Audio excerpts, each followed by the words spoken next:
여러분, 운전할 때 습관적으로 내비게이션을 이용하지요? 아마 여러분들은 어떠신지 모르겠는데요. 한국에 와서 아직까지 제가 이 지리의 길에 익숙하지 않아서 그런지 몰라도요, 저는 내비게이션이 없이는 운전을 거의 못합니다. 목적지를 입력하면은 경로가 이제 딱 검색이 되죠. 근데 여러분, 보통은요 하나가 아니더라고요. 그게 어떤 거는 뭐 추천 경로도 있고요, 최단거리 경로도 있고 최단시간 또 경로가 있고요. 그뿐만 아니던데요, 어떤 때는 뭐 고속도로 우선도 있고 뭐 그냥 일반 도로 우선도 있고요. 뭐 굉장히 옵션이 많습니다. 내비게이션이나 또 사용하는 어플에 따라서 조금씩은 달라지겠지만은, 그러니까 몇 가지 선택할 수 있는 옵션들을 이제 운전자에게 주는 거죠. 여러분은 주로 어떤 경로를 선택하세요? 저는 주로 추천 경로를 이용하는 편입니다. 제가 길이 좀 익숙해지면은 요때는 요거보다는 그래도 이게 낫겠다 하고 이제 판단을 하겠지만은, 아직까지는 제가 길을 잘 모르기 때문에 웬만하면 그래도 나보다는 내비가 낫겠지 이런 생각을 저는 하거든요. 그래서 그냥 여기가 더 빠른 거 아닌가 싶어도 웬만하면 저는 내비게이션이 추천해주는 경로를 저는 가는 편입니다. 보통 이제 그렇게 검색하면요, 어때요? 소요되는 시간이 딱 나오고 도착 언제 예정이다라는 시간까지도 이렇게 탁 친절하게 나오지 않습니까? 근데 대부분의 경우는 뭐 그냥 그렇게 가면은 문제가 없는데요, 여러분, 저를 긴장시킬 때가 있는데, 그게 뭐냐면은 경로를 재검색하겠습니다 이런 거 뜰 때 있죠, 그죠? 아니 분명히 저는 가라고 한 대로 갔거든요. 그런데 이 친구가 아니죠. 그렇죠, 그 친구는 맞죠. 그 내비게이션의 친구가 도로 상황상 새로운 경로를 뭐 탐색하겠습니다 하면서 지가 알아서 이제 뭐 경로를 다시금 탐색합니다. 근데 여러분, 이 판단은 누가 하는 거예요? 그렇죠, 내비게이션이 하는 거죠. 제가 하는 게 아니에요. 제가 하라고 한 게 아니에요. 운전자인 저는요, 내가 앞으로 가는 그 길 앞에 어떤 일이 있을지를 저는 몰라요. 저는 그냥 제 눈앞에 있는 상황만 보고 운전해 가는 거죠. 근데 그 내비게이션은 어떻습니까? 앞으로 뭐 10km 전방에 혹은 뭐 30분 후에 어떤 상황이 발생했을 때 그 상황을 염두에 두고 그것까지도 판단해서 새로운 길을 우리에게 안내해 주는 거죠. 나머지는요, 뭐 그냥 또 알아서 하는 겁니다. 여러분, 이럴 때는 어떻게 하세요? 중간에 내비게이션이 임의대로 경로를 이렇게 바꾸면 여러분은 좀 그걸 따라가시는 편이세요? 아니면은 그냥 원래 그대로 그냥 가시는 편이세요? 아니면 그래도 여전히 내가 아는 길로 가시는 편이세요? 방금 전에도 말씀드렸지만 저는요, 그럴 때도 그냥 내비게이션이 하라고 하는 대로 따라갑니다. 이유는 하나죠. 뭐라고 그랬습니까? 제가 길을 잘 모르기 때문에요. 만약 제가 수십 번 혹은 수백 번 다녀본 길이어서 그 길을 만약에 제가 너무너무 잘 안다면은, 혹은 그 주변의 지리도 제가 잘 알고 있어서 여기로 이렇게 가면은 거기 샛길이 있지, 내비는 인도 안 해주지만은, 내비는 모르지만은 우리 그 로컬에 있는 지역에 있는 사람들만 아는 그 길로 골목으로 가면 더 빠르지라고 하는 걸 제가 안다면, 내비게이션이 그렇게 가라고 해도 저는 길을 바꿀 수 있을 것 같아요. 그런데 그렇지 않은 이상은요, 그냥 내비게이션이 가라고 하면 그냥 그렇게 가는 겁니다. 지난 시간에 우리는요, 이스라엘 백성들이 마침내 400년이 넘는 기간 동안 살았던 이집트 땅에서 나오게 되는 장면들 함께 살펴보았죠. 그냥 제발 좀 나가달라고 이집트 사람들이 막 애원하지 않습니까? 그뿐만 아니죠. 이스라엘 백성들이 그냥 나올 때 그냥 나오는 것이 아니고, 빈손으로 나오는 것이 아니고 은과 금과 폐물들, 그렇죠? 그리고 의복들까지도 요구했다는 거죠. 말은 요구인데 취하였다고 성경이 기록하고 있어요. 뭐예요? 빼앗았다, 심지어 벗겨서 가져왔다, 이런 뜻입니다. 근데 그게 가능하게 됐던 것은 하나님께서 이집트 사람들의 눈에 이스라엘 백성들이 들게 했다, 즉 은혜를 입게 했기 때문이다라고 성경은 말씀하고 있습니다. 바로 그날 밤, 여러분, 수천 개의, 아니요, 수만 개의 횃불들이 줄을 쫙 지어서 이집트를 빠져나가는 겁니다. 한번 상상해 보십시오, 여러분. 정말 장관이었지 않겠습니까? 여러분, 우리는요, 흔히 이스라엘 백성들이 환한 대낮에 이집트를 빠져나왔다 생각하지만 여러분 그렇지 않습니다. 그들은 그 밤에, 한밤중에, 아직 새벽이 오기도 전에 횃불을 들고 아마 이동했을 것입니다. 이제 곧 새벽이 밝게 되겠지요? 그 말은 다른 말로 하면 뭐예요? 그들은 가장 깜깜한 시간에, 어쩌면 가장 피곤한 시간에 그 밤을 깨워 길을 나섰던 것입니다. 하지만 누구도 두려워하지 않았습니다. 누구도 짜증내지 않았습니다. 왜입니까? 오히려 그들은 환호했을 것입니다. 소리쳤을 것이고 노래했을 것입니다. 어쩌면 얼싸안고 울었을지도 모르지요. 왜요? 드디어 그 지옥과도 같은 지긋지긋한 430년의 종살이의 마침표를 찍었기 때문입니다. 이제 더 이상은 종으로 살지 않아도 됩니다. 이제 더 이상 얻어맞지 않아도 됩니다. 고통스러운 노역을 하지 않아도 됩니다. 이제는 더 이상 억울한 일을 당하지 않아도 됩니다. 이제는 더 이상 행여라도 태어난 아기가 아들은 아닐까, 혹시 아들이면 어떡할까 하고 두려워하고 염려할 필요가 없습니다. 이제는 내 가족을 내 힘으로 지킬 수 있게 된 것입니다. 하지만 그것보다도 이들의 마음을 더욱 기쁘게 하고 감격스럽게 했던 것은 아마 다른 이유였을 것 같습니다. 그것은 바로 그들 앞에 하나님께서 약속하시는 젖과 꿀이 흐르는 가나안 땅이 있다라고 하는 사실 때문이었습니다. 종살이를 끝냈다는 것만 해도 너무너무 좋은데 이집트 땅을 나와서 이제 자신들만의 땅을 차지할 수 있다니요, 여러분. 그것도 자신들이 피와 땀을 흘려서 얻어낸 땅이 아니고요, 하나님께서 약속하여 주신 땅, 하나님께서 예비하신 땅이었는 줄로 믿습니다. 그런 여러분 상상만 해도요, 얼마나 기쁘고, 그 걸음이 그 칠흑 같은 어두운 밤이었지만은, 그 가장 피곤한 시간이었지만은 그들의 걸음은 아마 가벼웠을 것입니다. 한시라도 빨리, 하루라도 더 빨리 그 젖과 꿀이 흐르는 땅을 가고 싶었을 것입니다. 아마도 그들이 오늘 우리들처럼 내비게이션을 만약에 이용할 수 있었다면은 그들은 분명 최단 거리, 최단 시간이 걸리는 경로를 눌렀을 것임에 틀림없습니다. 실제로 여러분, 이집트에서요, 가나안 땅까지 가는 최단 경로가 있었습니다. 그리고 그렇게 가는 것이 감사하게도 최단 거리의 경로였습니다. 이보다 더 좋을 수 있겠습니까? 짧고 빨리 갈 수 있는 겁니다. 그런데요, 오늘 본문 출애굽기 13장 17절 말씀은 이렇게 증거하고 있습니다. 우리 함께 읽어보십시다. 시작. 바로가 백성을 보낸 후에 블레셋 사람의 땅의 길은 가까울지라도 하나님이 그들을 그 길로 인도하지 아니하셨으니 이는 하나님이 말씀하시기를 이 백성이 전쟁을 하게 되면 마음을 돌이켜 애굽으로 돌아갈까 하셨습니다. 아멘. 여러분, 여기서 말하는 블레셋 사람의 땅의 길이라는 것은요, 이집트 동쪽에서 지중해 해안을 따라 바로 가나안 땅으로 이어지는 길이었어요. 이 길을 당시 사람들은 해변길이라고 불렀습니다. 이 당시 이 길은요, 저 북동쪽에 있는 메소포타미아 문명과 이어져 있는 길이었어요. 그 메소포타미아 문명과 또 가나안 땅과 이집트 땅을 연결해주는 어마어마하게 긴 길이었습니다.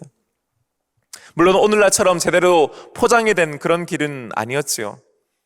이 길은 대부분 무역상들이 이용했습니다. 혹은 군대가 진군할 때 주로 활용했던 길이었습니다. 중요한 것은 이 길이 이집트 땅에서 가나안으로 가는 최단 거리 경로였다는 것입니다. 실제로 이 길을 걸어가면요, 지금도 한 4일에서 5일이면 이집트 동쪽에서 가나안 땅까지 도달할 수 있는 거리입니다. 그래서 성경도 가까울지라도 라고 증거하고 있는 것이죠. 근데 문제는 뭡니까? 하나님께서 그 길을 선택하지 않으셨다는 것입니다. 17절 중반절 말씀입니다. 하나님이 그들을 그 길로 인도하지 아니하셨으니. 아멘. 여기는 이유가 있었습니다.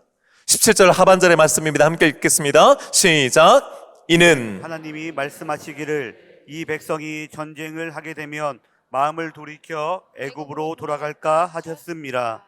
아멘. 방금 전에 제가 이 해변길을 주로 누가 이용한다고 했습니까?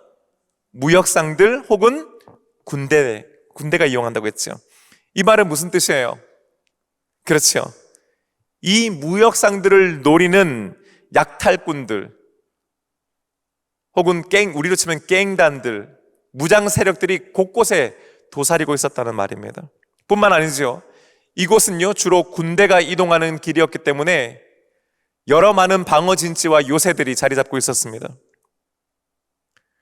실제로 이곳에는요, 애굽 군대의 방어 기지와 요새들이 곳곳에 있었습니다. 그리고 그 거리를 넘어서면, 오늘날 우리의 개념으로 치면 국경을 넘어서면 그때부터는 오히려 반대로 블레셋 군대의 진지들과 요새들이 자리 잡고 있었습니다.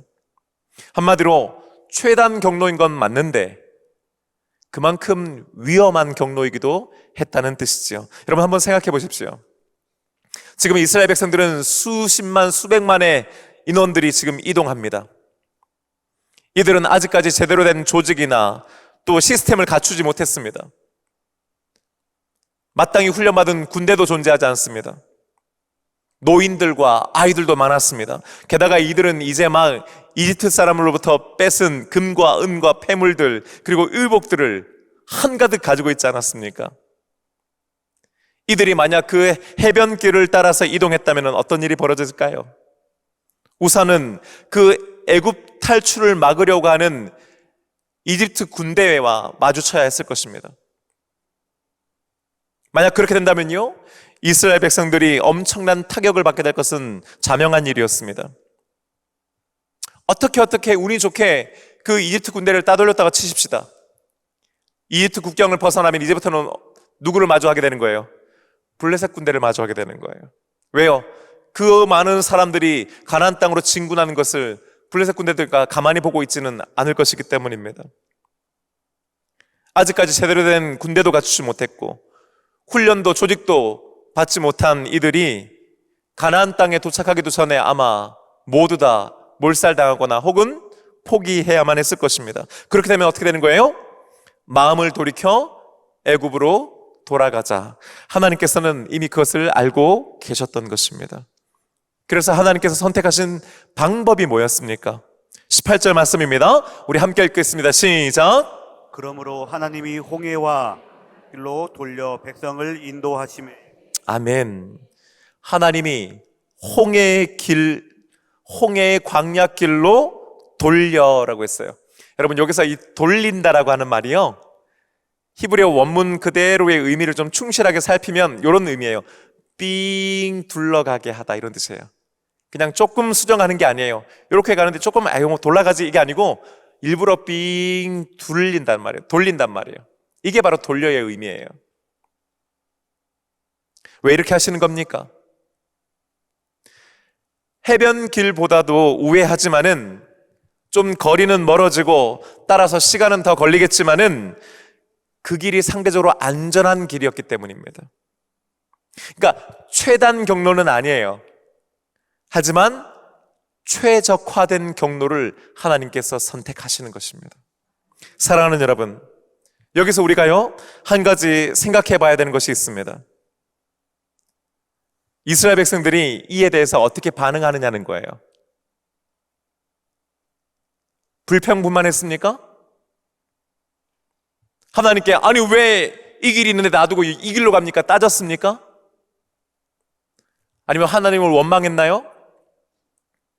이럴 바에는 우리는 한 걸음도 안 움직일 거라고 주저앉았습니까? 아니요, 그렇지 않았습니다. 여러분 성경에는요, 오늘 이 말씀에는 이스라엘 백성들이 구체적으로 어떻게 반응했다라고 하는 말씀은 기록되어 있지 않아요. 우리는 잘 알고 있잖아요. 이후에 이스라엘 백성들이 광야에서 툭하면 애굽으로 돌아가자, 하나님께 불평불만을 쏟아냈고요, 하나님을 원망했습니다. 그들은 광야에서 패역한 민족이었습니다. 그런데 이상하지 않습니까? 하나님께서 최단 거리를 놔두고 삥 둘러 우회하며 최적의 경로를 선택하셨음에도 불구하고 이스라엘 백성들이 불평했다, 불만했다, 원망했다는 말이 없습니다. 어떻게 했다는 거예요? 순순히 따라갔다는 거예요. 여러분, 그 이유가 뭘까요? 저는 두 가지를 생각해 봤는데, 첫 번째는요, 그들이 너무너무 감사했기 때문입니다. 여러분, 저들은 지금요, 지긋지긋한 종살이를 마치고 애굽을 떠나는 것만으로도 너무너무 좋은 거예요. 살려주셨는데, 자유를 주셨는데, 여러분, 뭘 더 바라겠습니까? 그냥 모든 것이 감사할 따름인 것이죠. 사랑하는 여러분, 감사하게 되면 따라가게 되는 줄로 믿습니다. 여러분, 감사하면요, 순종하게 되는 거예요. 감사가 있는 곳에는 불평불만이 있을 수 없고요, 원망이 같이 할 수가 없습니다. 오늘 이 시간 지금 감사하는 저와 여러분 되시기를 주님의 이름으로 축복합니다. 저는 근데 두 번째 이유가 더 크다고 생각해요. 사실은 몰랐기 때문입니다. 이스라엘 백성들은요, 지금 자신들이 젖과 꿀이 흐르는 땅, 가나안 땅으로 간다는 것은 알고 있었어요. 왜? 그것은 이미 모세를 통해서 하나님께서 알려주셨기 때문이죠. 문제는 뭡니까? 어떻게 가는지는 아직 몰랐어요. 모르니까 어떻게 하는 거예요? 방법이 있으니까 가자는 대로 가야죠.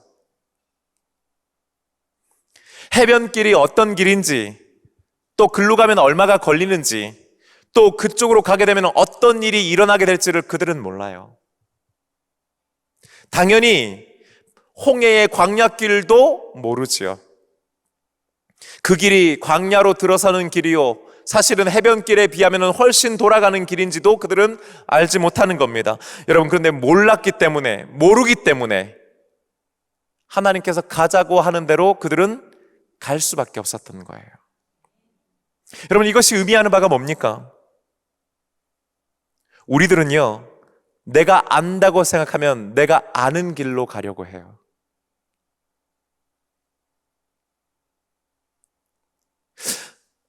내가 이거 아는데 하는 순간요, 내가 생각하는 대로 하려고 하지 하나님께서 생각하신 대로 하기가 참 우리는 쉽지 않습니다. 내 길을 내가 안다고 생각하는 순간 나는 내 길을 가지, 하나님께서 가라고 하는 길로 어지간해서는 우리 순종하기 어렵습니다. 마치 제가 설교를 시작하면서 말씀드렸던 그 내비게이션 이야기처럼요, 내가 이 길 잘 아는데, 내가 이 동네 잘 아는데 하면요, 내비게이션이 따라가려고 하는 대로 온전히 따라가지 않아요. 가다가 골목으로 딱 틉니다. 때로는요, 빙 둘러가기보다는 그냥 딱 내 눈앞에 보이는 유턴 코스에서 그냥 유턴해버립니다. 내가 아는 길로 가요. 근데 반대로요, 내가 지금 가는 길을 몰라요. 내가 이 지역을 몰라요. 그러면 그냥 내비게이션이 하라고 하는 대로 따라가게 되는 것입니다. 여러분, 이것이 과연 운전에만 국한되는 일입니까? 사실 우리들의 이야기 아닙니까? 어쩌면 우리 인생에도 똑같이 적용되는 이야기 아니겠습니까? 우리는 자주 인생을 길로 비유하곤 하지요. 지금까지 살아온 우리들의 인생이 있습니다. 여러분, 한번 뒤를 돌아보십시오. 지금이야 다 지났으니까 그때 그렇게 했어야 되는데, 그냥 나 좋다고 따라다니는 그 오빠 만났어야 되는데, 이런 생각 하잖아요. 그죠? 그 오빠 나누고 이 오빠 만나서 내가 이렇게 고생하는 거 아니에요. 그죠? 별로 동의 안 하시네요. 그러니까 다 지났으니까 이제는 우리가 아는 거죠. 그때 그렇게 했었더라면 더 좋았을 텐데, 그래, 그때 그렇게 하길 너무너무 잘했어. 그런데 여러분, 그렇다고 해서 내가 지나온 길이라고 해서, 내가 살아온 인생이라고 해서 지금 돌아보면 다 이해가 됩니까? 여러분은 여러분의 인생이 이해가 되세요? 내가 그렇게 그럴 수밖에 없었고, 우리 기업이 그럴 수밖에 없었고, 내가 하는 가게가 그렇게 된 것들이 여러분 다 이해가 되세요? 아마 아닐걸요?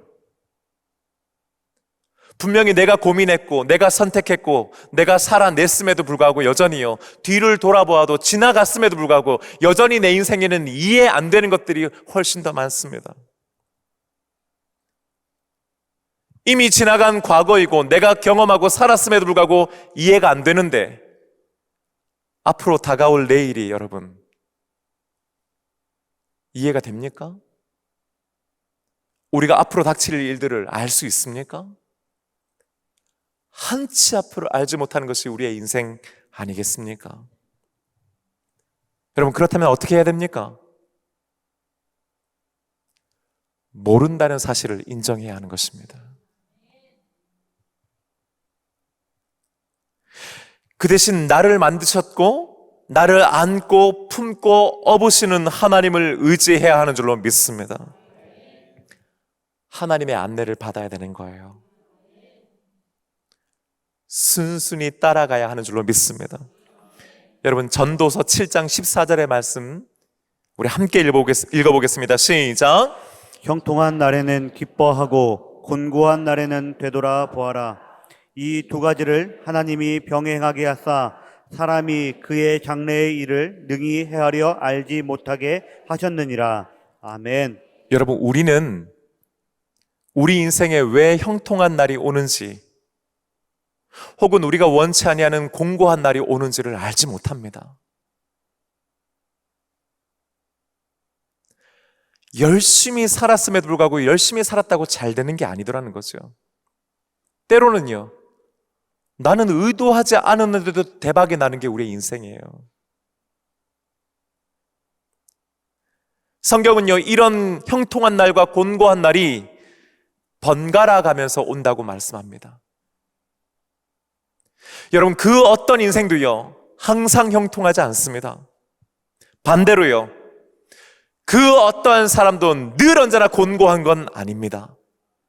그렇기에 지금 내가 형통하다고 해서 교만할 필요가 없고, 내가 지금 곤고하고 어렵다 해서 낙심할 이유가 없는 이유는 이 두 가지를 하나님께서 병행하시기 때문인 줄로 믿습니다. 그래서 우리는요, 결과적으로 우리는 모른다는 거예요.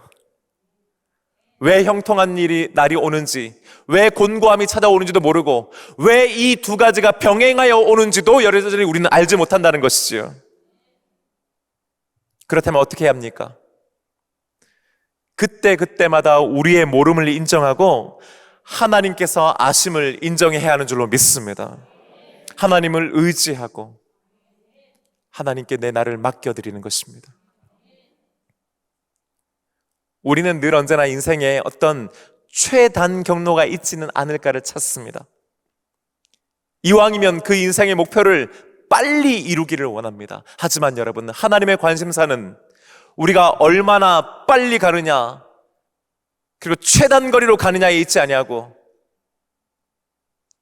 어떻게 하면은 최적화된 길을 갈 것이고 하나님께서 추천하시는 경로를 가느냐에 있는 줄로 믿습니다.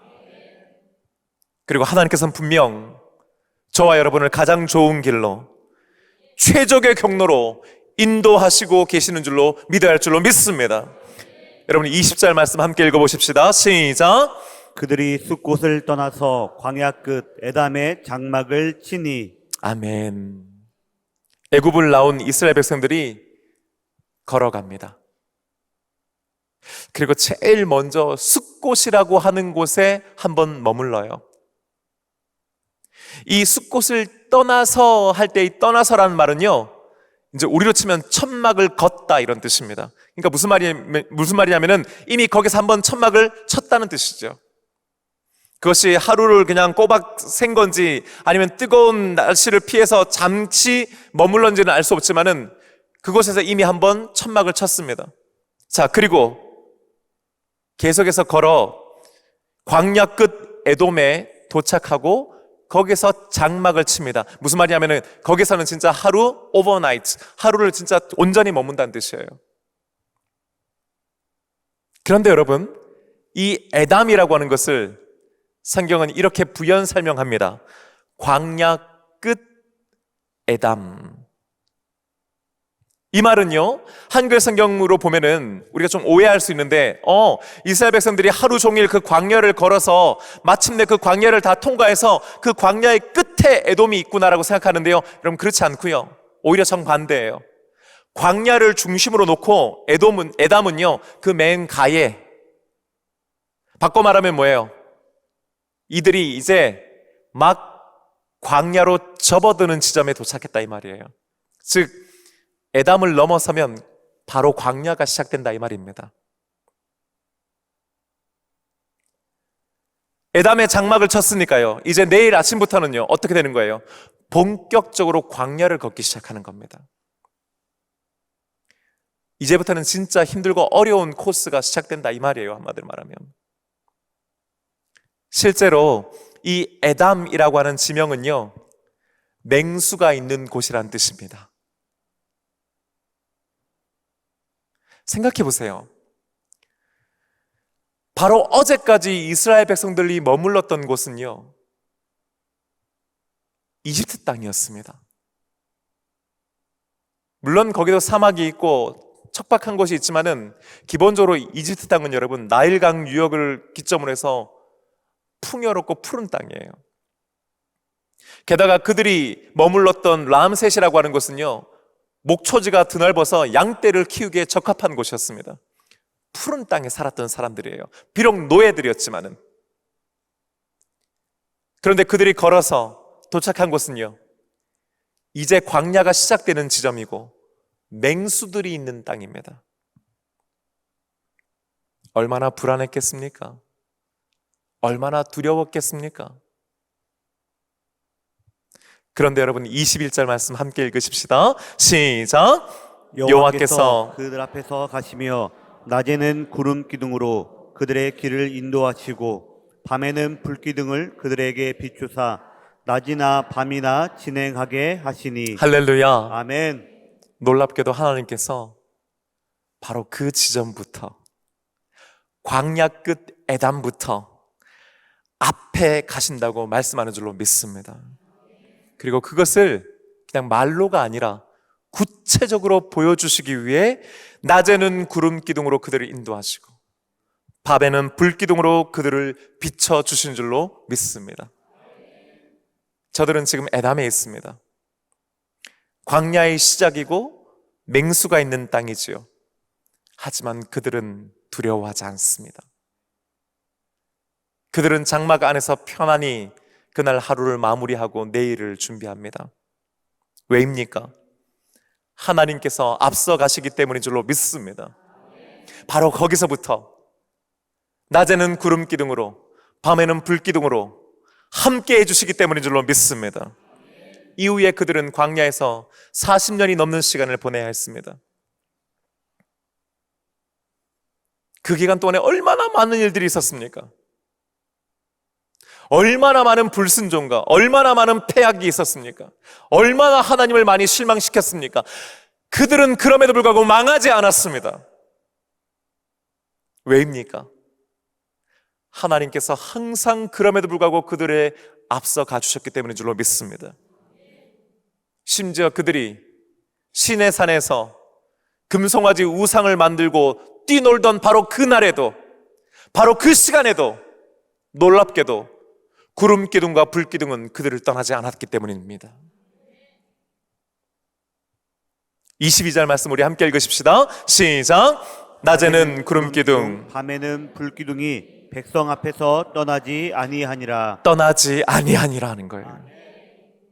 어떤 길이냐가 중요하지 않습니다.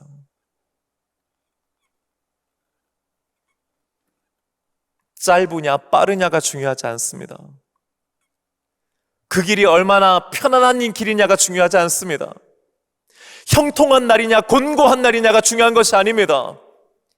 구름 기둥과 불 기둥이 떠나지 아니하는 것이 중요한 것이요, 떠나지 아니한다고 약속해 주신 줄로 믿습니다. 사랑하는 여러분, 여러분은 여러분의 길을 아십니까? 지금 여러분의 인생이 어떤 경로로 향해 가고 있는지 여러분은 정확히 이해하고 계십니까? 지금 여러분의 상황과 처지, 형편을 여러분은 정확하게 판단하고 계십니까? 지금까지 살아온 날이 다 이해가 됩니까? 앞으로 어떻게 될지를 여러분은 아십니까? 혹시 지금요, 우리의 관심사가 온통 해변길에 가 있는 것은 아닙니까? 하루라도 빨리 한시라도 빨리 내가 원하는 바를 어떻게든 효과적으로 빨리 얻어내려고 하는데 우리의 마음이 가 있지는 않습니까? 하지만 여러분 기억하십시다. 우리를 지으셨고 우리를 안고 품고 업으시는 하나님께서는 우리가 얼마나 빨리 가느냐에 관심이 없으십니다. 오히려 어떻게 우리가 최적의 길로 가느냐를 보시는 분이신 줄로 믿습니다. 하나님께서는 때로 해변길이 아니라 홍해의 광야길로 우리를 인도하시기도 하십니다. 그 길은 분명 최단거리는 아닙니다. 광야를 통과해야만 합니다. 하지만 분명한 것은 그 길은 하나님께서 예비하신 길이요 하나님께서 인도하시는 길이신 줄로 믿습니다. 혹시 지금 에담에서 장막을 치고 계신 분 계십니까? 광야가 시작되는 곳, 맹수가 있는 곳에 머물러 계십니까? 곤고한 날이 찾아오셨습니까? 하지만 기억하십시다. 바로 그곳에서부터 하나님께서는 우리의 앞서 가주십니다. 그리고 그곳에서 구름 기둥으로 불 기둥으로 인도해 주시는 줄로 믿습니다. 우리 앞서 가신다는 사실을 분명하게 보여주십니다. 사랑하는 여러분, 이 사실을 믿고 살아가십시다. 어떤 길을 가느냐 늘 알기 위해 애쓰지 말고 내가 가는 이 길이 어떤 길이든 하나님께서 알고 계시고 하나님께서 함께 하시고 하나님께서 앞서 가시고 구름 기둥과 불 기둥이 떠나지 않는다는 이 사실을 믿음으로 나아가는 저와 여러분 되시기를 주님의 이름으로 축복합니다. 이제 우리 다 함께 자리에서 일어나셨어요.